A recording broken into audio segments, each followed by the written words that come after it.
أصغر مسجد بالعالم يقع في منطقة نائية، صحراء خاوية. ليش أصغر مسجد بالعالم؟ الحين أعلمكم.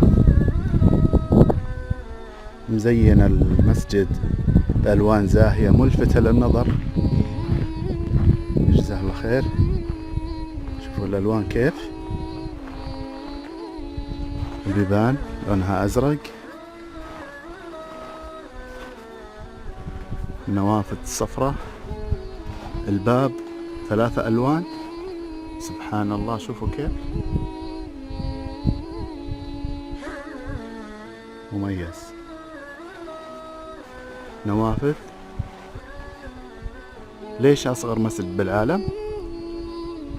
المنارة، وجود منارة، وجود محراب داخل المسجد، وجود مصلى نساء، مصلى رجال، ومنارة ومحراب. هذه مواصفات المساجد، لأنه لو ما توفرت المنارة والمحاريب تسمى الخلوة أو المصليات، لكن هذا مو مصلى، هذا مسجد. هذا الآن مدخل الرجال. شوفوا ما شاء الله، زينة المسجد ملفتة للنظر وفي منطقة صحراوية. بسم الله، ندخل المسجد نشوفه من الداخل. هذه المنارة. بسم الله الرحمن الرحيم. سخ الجزم الله يكرمكم. بسم الله الرحمن الرحيم. اليمين الدخول ما شاء الله، ما يحتاج مكيفات لأنه النوافذ ما شاء الله كلها مجوفة. هذا هو المحراب اللي أنا كلمتكم عليه، وهذه الطيق. حتى اللمبات والإضاءة موفرة للطاقة. هذا قسم الرجال، جزاه الله خير، حاط مصاحف،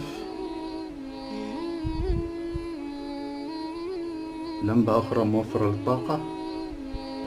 هذا قسم مصلى النساء. بسم الله الرحمن الرحيم.